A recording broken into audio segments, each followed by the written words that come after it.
Our good friend Mike Tirico, who joins us on this Wednesday. Mike, it's great to see you. First of all, USA Today, by the way, has a story on you, calling it an unprecedented hosting double Super Bowl and the Olympics. How are you going to pull this off? On the shoulders and backs of the 1,000 people that work with us at NBC, right? As you guys know, being in the building there every day, there's nothing we can pull off as individuals. We've got an amazing team, and from logistics to content, we were just on a planning call early this morning about our plans for Super Bowl Sunday. It's going to start at 8 a.m.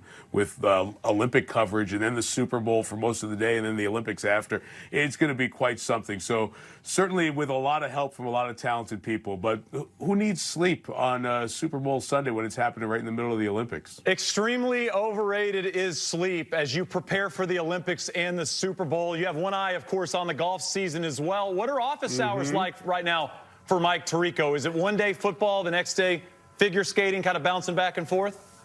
It's every couple of hours, to be honest with you, going back and forth, especially last week getting ready to call the Bengals playoff game. I'm going to tell you, watch out for the Bengals in Tennessee.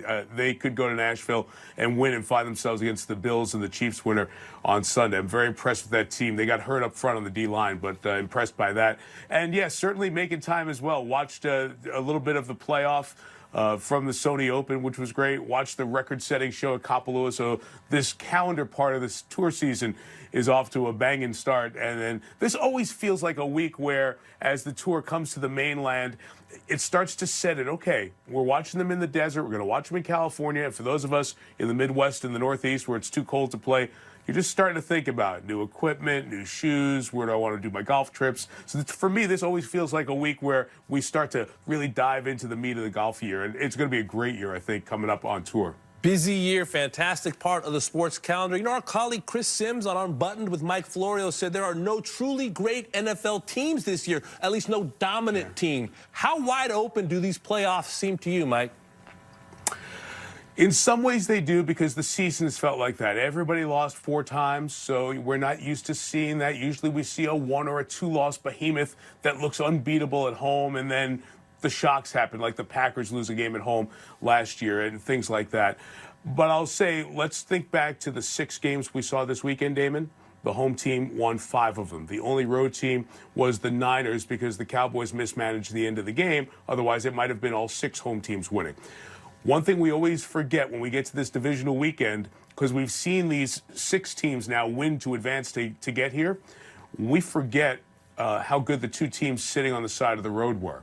So let's not forget Green Bay earned the #1 seed, and I know what I just said about Tennessee before, but they earned the #1 seed as well. This is usually the best weekend of matchups, and you can seriously sit here and make a legitimate, non-emotional reality that any one of these 4 teams can win the matchups that they are going, 8 teams can win any one of the 4 matchups going into this week. I think the teams are pretty close. It's turnovers, it's mistakes, it's smart decisions, not just by players, by coaches, that end up determining the teams that are going to advance, especially this year at this time of the year.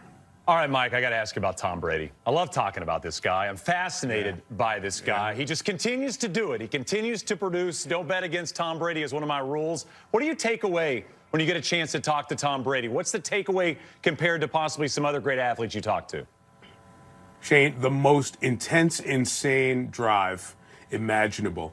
The fact that he was picked 199 in the draft in 2000, 22 years ago, is still a massive chip on his shoulder and still drives him to this day. I was driving last night to grab something to eat, and I was listening to my friend Jim Gray, who does a podcast on satellite radio with Tom Brady.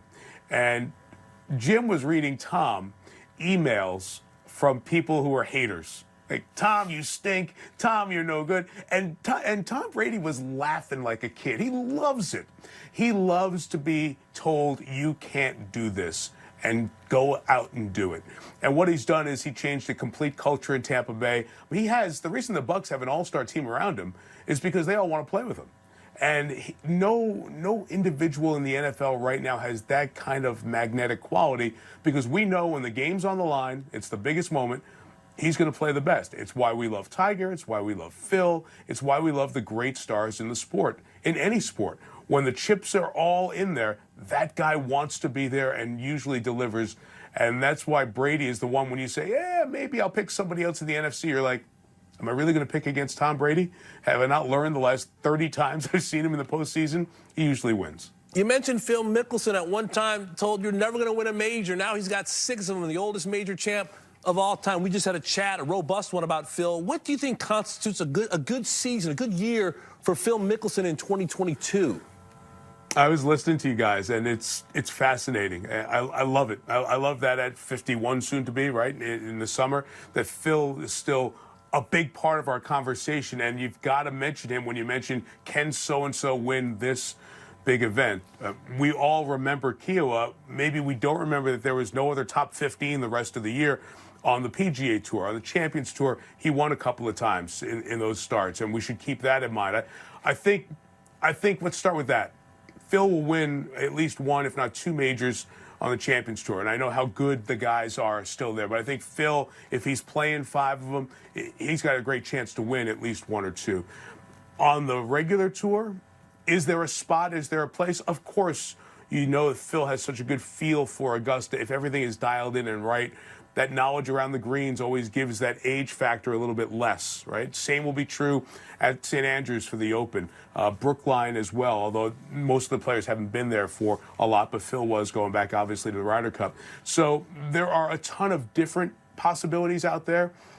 I think once or twice during the year, we'll see Phil's name on a final page of a leaderboard on a Sunday. I don't know if it's going to be a huge event, but I think we will. And those will be the fun weekends, I think, of this golf season when we look back at it.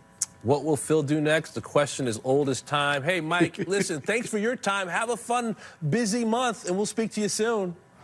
Always, guys. Can't wait, and then can't wait to turn around and get back going with the big events of the season, start with the players. So we look forward to seeing you all along, and I'll be watching you guys quarter zip on so I can match you guys at any time.